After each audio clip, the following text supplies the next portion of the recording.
ఆంధ్రప్రదేశ్లో కూటమి ప్రభుత్వం సైబర్ కమాండోలను తయారు చేయబోతోంది. ఇంతకీ ఆ సైబర్ కమాండోలు ఎవరు, వారేం చేయబోతున్నారు అనేది మనం పూర్తి స్థాయిలో విశ్లేషణ చేసుకుందాం. ప్రస్తుతం మనతో పాటున్నారు ప్రముఖ రాజకీయ విశ్లేషకులు, ప్రముఖ సీనియర్ జర్నలిస్ట్ సిఎస్ రావు గారు. సార్తో మాట్లాడదాం. సార్ నమస్తే. సార్ నమస్తే. ఆంధ్రప్రదేశ్లో ఉన్నటువంటి కూటమి ప్రభుత్వం సైబర్ కమాండోలను తయారు చేయబోతుంది అనేటువంటి వార్తలు వస్తూ ఉన్నాయి. ఇంతకీ సైబర్ కమాండోలు ఎవరు, వారు ఏం చేయబోతున్నారంటే ఏం చెప్తారు సార్? ఆంధ్రప్రదేశ్ ముఖ్యమంత్రి చంద్రబాబు నాయుడు గారు భవిష్యత్తులో ఎలా ఉండబోతుంది అనేది ఆయనకి విజన్ ఉంటుంది ఒకటి. ఓకే. ఆ విజన్కి తగ్గట్టుగా రిసోర్స్ని తయారు చేసుకునేటువంటి ప్రయత్నంలో అక్కడ ఉన్నారు. ఏంటి రిసోర్స్ అంటే ఇప్పుడు పోలీసింగ్ కానీ, లేదా ఎంప్లాయీస్ కానీ, లేదంటే వస్తున్నటువంటి ఇండస్ట్రీస్కి సరిపడా వర్క్ ఫోర్స్ని అందించడంలో కానీ, ఇవన్నీ కూడా ఆయన తయారు చేస్తున్నారు. అందులో భాగంగా ఇప్పుడు రాబోయేటువంటి రోజుల్లో ఎలాంటి నేరాలు ఉండే అవకాశం ఉంది అనేది అందరికీ తెలుసు. ఈ మధ్యకాలంలో పెరిగినటువంటి సైబర్ నేరాలు ఇవన్నీ కూడా ఎక్కువగా ఉన్నాయి. ఇంతకు ముందులాగా గోడలకు కన్నం వేసి లోపలికి ఇంట్లోకి దూరి వెళ్ళేటువంటి పరిస్థితి లేదు. ఇవాళ మా అకౌంట్లో డబ్బులు ఇమీడియట్గా వెళ్ళిపోతున్నాయి. సైబర్ నేరాలు పెరిగిపోతున్నాయి. ఈ సైబర్ నేరాలని తగ్గించడానికి నిష్ణాతులైనటువంటి వాళ్ళు కావాలి, లేదా అట్లీస్ట్ ట్రైనింగ్, దానికి సంబంధించిన ట్రైనింగ్ అయి ఉండే వాళ్ళైనా కావాలి.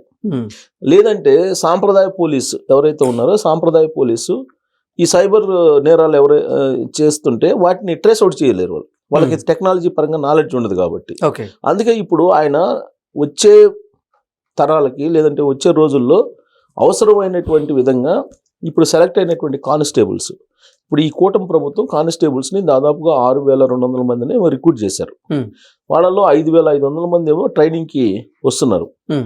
ఈ ట్రైనింగ్ 20వ తారీఖు నుంచి ప్రారంభం కాబోతుంది. దానికంటే ముందు 16వ తారీఖున చంద్రబాబు నాయుడు గారు వాళ్ళని ఉద్దేశించి మాట్లాడటంతో పాటు ఈ సైబర్ సెక్యూరిటీ సంబంధించి కానీ, సైబర్కి సంబంధించినటువంటి అక్కడ టవర్ ఉంది, సైబర్ టవర్, సైబర్ భవనం ఉంది పోలీసులకు సంబంధించి. అక్కడ 16వ తారీఖున ఈ సెలెక్ట్ అయినటువంటి కానిస్టేబుల్ తోటి మాట్లాడబోతున్నారు అతను. చంద్రబాబు నాయుడు గారు 3 విడతలుగా ట్రైనింగ్ వీళ్ళకి అవుతుంది. అయితే ఇక్కడ ఐగాట్ కర్మయోగి అనేటువంటి ఒక యాప్, దాన్ని చంద్రబాబు నాయుడు గారు ఇంట్రొడ్యూస్ చేస్తున్నారు వాళ్ళకి. ఐగాట్ కర్మయోగి, దాంట్లో మొత్తం వివరాలు ఉంటాయి. సైబర్ నేరాలు ఎలా జరుగుతాయి, ఒకవేళ సైబర్ నేరాలు జరిగినప్పుడు ఏ విధంగా ట్రేస్ అవుట్ చేయాలి అనేటువంటి ట్రైనింగ్ సంబంధించినటువంటి అంశాలన్నీ దాంట్లో ఉంటాయి. అది ఓపెన్ చేస్తున్నారు ఆయన. అది ఓపెన్ చేసి అది ఇంట్రొడ్యూస్ చేసిన తర్వాత దాంట్లో ఉన్నటువంటి కంటెంట్ని రేపు ట్రైనింగ్లో వీళ్ళు ఉపయోగించబోతున్నారు. జనరల్గా మనకు పోలీసింగ్ అనగానే ఫ్యూడల్ పోలీసింగ్ అనేది గుర్తొస్తుంది మనకి.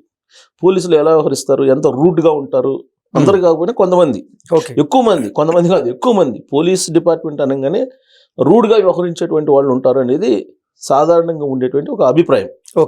చంద్రబాబు నాయుడు గారు ముఖ్యమంత్రి ఎప్పుడైనా సరే, ఉమ్మడి ఆంధ్రప్రదేశ్లో అయినప్పుడు కానీ, లేదంటే విడిపోయిన ఆంధ్రప్రదేశ్లో ముఖ్యమంత్రి అయినా కానీ, ఆయన ఫ్రెండ్లీ పోలీసింగ్ అనే దాన్ని ఒకదాన్ని ఆయన ఎప్పుడు చెప్తూ ఉంటారు. పోలీసులు అనేవాళ్ళు ఫ్రెండ్లీగా ఉండాలి పబ్లిక్ తోటి, అప్పుడే మీకు ఇన్ఫర్మేషన్ వస్తుంది. ఇన్ఫర్మేషన్ వస్తే దాన్ని బేస్ చేసుకుని మీరు ఇమీడియట్గా నేరాలను అదుపు చేయొచ్చు. కాబట్టి మీరు ఫ్రెండ్లీ పోలీసింగ్ ఉండాలి అనేది ఆయన చెప్తూ ఉంటారు. కానీ పోలీసులు జనరల్గా చాలా వరకు వాళ్ళ స్టైల్లో వాళ్ళు ఉంటారు. వాళ్ళ పోలీసింగ్ అనాదిగా వస్తున్నటువంటి బ్రిటిష్ కాలం నుంచి వస్తున్నటువంటి స్టైల్ ఏదైతే ఉందో అది ఇప్పటికి కూడా కంటిన్యూ అవుతుంది. అదే డ్రెస్ కదా, అదే డ్రెస్ కూడా అదే ఉంది. అది అలాగే ఈ వాళ్ళ ఫ్యూడల్ సంబంధించినటువంటి ఫ్యూడల్ వ్యవహారం కొంత ఉంది వాళ్ళల్లో. సో దాన్ని ఇప్పుడు మార్చాలి అనేటువంటి ప్రయత్నం చంద్రబాబు నాయుడు గారు చేస్తున్నారు. నెక్స్ట్ లెవెల్కి వెళ్ళాలి మీరు. టెక్నాలజీ పెరిగింది, రాబోయేటువంటి రోజుల్లో మనకి మొత్తం డేటా అవైలబిలిటీ ఉంటుంది. దాంతోపాటు మీకు క్వాంటమ్ కంప్యూటర్స్ వస్తుంది. కాబట్టి అనలైజ్ చేసేసి ఇమీడియట్గా మీరు ట్రేస్ అవుట్ చేసేదానికి మీరు ట్రైనింగ్ పొందాలని చెప్పి సైబర్ కమాండోలు అంటున్నారు. ఎవరిని ఇప్పుడు ఈ 6,000 మందిలో 5,500 చిల్లర మందికి ట్రైనింగ్ ఇస్తున్నారు. వీళ్ళలో బెస్ట్ క్రీమ్ని ఎంపిక చేసి వాళ్ళని సైబర్ కమాండోలుగా వాళ్ళని నియమించాలి ఆయా పోలీస్ స్టేషన్లో. వాళ్ళకి సపరేట్గా ఈ సైబర్ క్రైమ్కి సంబంధించి, సైబర్ యాక్టివిటీస్ సంబంధించి మాత్రమే అప్పచెప్పాలి అనేటువంటి ఒక నిర్ణయం ఆయన తీసుకున్నారు. యాక్చువల్గా సైబర్ క్రైమ్ ఒక థెఫ్టింగే కాదు. ఇప్పుడు ప్రభుత్వం ఇప్పుడు ఆర్టీజీఎస్ ద్వారా సేవలు అందిస్తుంది. మొత్తం రాబోయేటువంటి రోజు సంక్రాంతి నుంచి కంప్లీట్గా ఆన్లైన్ సేవలే ఉంటాయి. ప్రభుత్వ పరిపాలన అంతా కూడా ఆన్లైన్లోనే ఉంటుంది అని చెప్తున్నారు చంద్రబాబు నాయుడు గారు. ఎవరు ఆఫీస్కి వెళ్ళే అవసరం లేదు. మొత్తం ఆర్టీజీఎస్ ద్వారా వాట్సాప్ పాలనే ఉంటుందన్నారు. ఇప్పటికే దాదాపు 600-700 చిల్లర సౌకర్యాలని సేవల్ని వాట్సాప్ ద్వారా అందిస్తున్నారు. సంక్రాంతి నుంచి 100% మొత్తం వాట్సాప్ పరిపాలన, అలాగే ఆన్లైన్లో మొత్తం ఏదైనా సరే మీరు ఆఫీసులకు వెళ్లకుండా మొత్తం ఆన్లైన్లో చేసుకోవాలని చెప్తున్నారు ఆయన. అలాంటి సమయంలో జనరల్గా ప్రభుత్వ వెబ్సైట్లు హ్యాక్ చేస్తారు, ప్రభుత్వ అకౌంట్స్లో నుంచి డబ్బులు తీసుకునేటువంటి బ్యాచ్ ఉంటారు సైబర్ నేరాలు. సైబర్ నేరాలు రకరకాలు ఇప్పుడు మనకి చూస్తున్నాం, డిజిటల్ అరెస్టులు చూస్తున్నాం. డిజిటల్ హ్యాకింగ్ కూడా ఎథికల్ హ్యాకింగ్ అంటే డార్క్ వెబ్సైట్ హ్యాకింగ్ ఇవ్వాలండి అన్నీ ఉన్నాయి. సో సైబర్ రాబోయేటువంటి రోజుల్లో యుద్ధాలు జరిగినా ఇవే ఉంటాయి, సైబర్ యుద్ధాలే ఉంటాయి. దొంగతనాలు చేసినా సైబర్ దొంగతనాలే ఉంటాయి.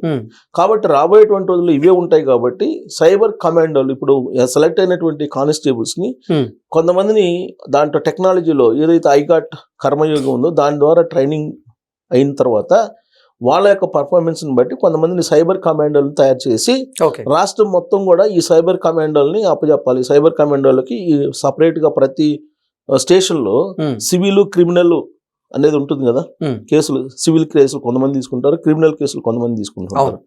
సో అలాగే సైబర్ అనేది సపరేట్గా ప్రతి పోలీస్ స్టేషన్లో కూడా సైబర్ సంబంధించిన విభాగం అనేది ఒకటి పెట్టేసి ఈ సైబర్ కమాండోలకి వాళ్ళకి అప్పచెప్పాలి. సైబర్కి సంబంధించినటువంటి అన్ని వాళ్ళే చూసుకుంటారు. రెగ్యులర్ లా అండ్ ఆర్డర్కి సంబంధించినటువంటి పోలీసులు ఎవరైతే ఉంటారో వాళ్ళు వాటిని చూసుకోలేరు, వాళ్ళకి అంత టైం ఉండదు, వాళ్ళకి అంత నాలెడ్జ్ కూడా ఉండదు. సో కాబట్టి టెక్నాలజీని వాళ్ళకి నేర్పించాలి, టెక్నాలజీని అడాప్ట్ చేయాలి వాళ్ళకి. ఇప్పుడు వస్తున్నటువంటి టెక్నాలజీలో కూడా అప్డేటెడ్ టెక్నాలజీ చాలా ఉంది. దాని అంతటిని ట్రైనింగ్ ఓన్లీ ఫిజికల్ యాక్టివిటీ కాకుండా టెక్నికల్గా ఉండేటువంటి యాక్టివిటీని వాళ్ళకి చూపించాలి అనేటువంటి ఒక ఆదేశం చంద్రబాబు నాయుడు గారు చేశారు. దానికి సంబంధించి దిశ డైరెక్షన్ మొత్తం కూడా రేపు 16వ తారీఖున వీళ్ళకి డైరెక్ట్గా ఆయన చెప్పబోతున్నారు. ఈ ఐగాట్ కర్మయోగి యాప్ ద్వారా మొత్తం ఆయనే ఇంట్రొడ్యూస్ చేయబోతున్నారు. సో రాబోయేటువంటి రోజుల్లో మనకి ఫ్రెండ్లీ పోలీసింగ్ అన్నారు, ఆ ఫ్రెండ్లీ పోలీసింగ్ కాస్త ఇప్పుడు సైబర్ కమాండోలతోటి మనకి మన రాబోయే రోజుల్లో మనం ఏదైనా జరిగినా కానీ ఇమీడియట్ గా కంప్లైంట్ చేస్తే మన ఇంటి దగ్గర నుంచి కంప్లైంట్ సైబర్ నేరాలను అరికొట్టేలాగా ఈ సైబర్ కమాండోలను అయితే రాబోయేటువంటి రోజుల్లో ఆంధ్రప్రదేశ్ ప్రభుత్వం సిద్ధం చేస్తుంది. అంటే మామూలుగా మనకు పోలీస్ అనగానే మనకు ఒక లాఠీ, ఒక గన్ను, ఒక డ్రెస్ ఇవన్నీ వేసుకుని కనిపిస్తారు. కానీ ఈ రాబోయే రోజులు అలా కాదు. జరిగే దొంగతనాలు కూడా అట్లా ఉండవు, లాక్కొని పరిగెత్తే వాళ్ళు కూడా ఉండరు. కాబట్టి మొబైల్ తీసుకొని మొబైల్ని తీసుకెళ్లే వాళ్ళు ఇలాంటి వాళ్ళు ఉంటారు. సో అవన్నీ అరికట్టడానికి ఈ సైబర్ కమాండోల్ని ఇంట్రొడ్యూస్ చేస్తున్నారు. సో రాబోయే రోజుల్లో మొత్తం టెక్నాలజీ యుగం, వరల్డ్లో ఉన్న టెక్నాలజీ మొత్తం ఆంధ్రప్రదేశ్లో కనపడాలి అనేది, అందుకే ముందు జాగ్రత్త జరిగి ఇలాంటి వాళ్ళందరూ తయారు చేస్తున్నారు. Okay sir, thank you so much. Thank you.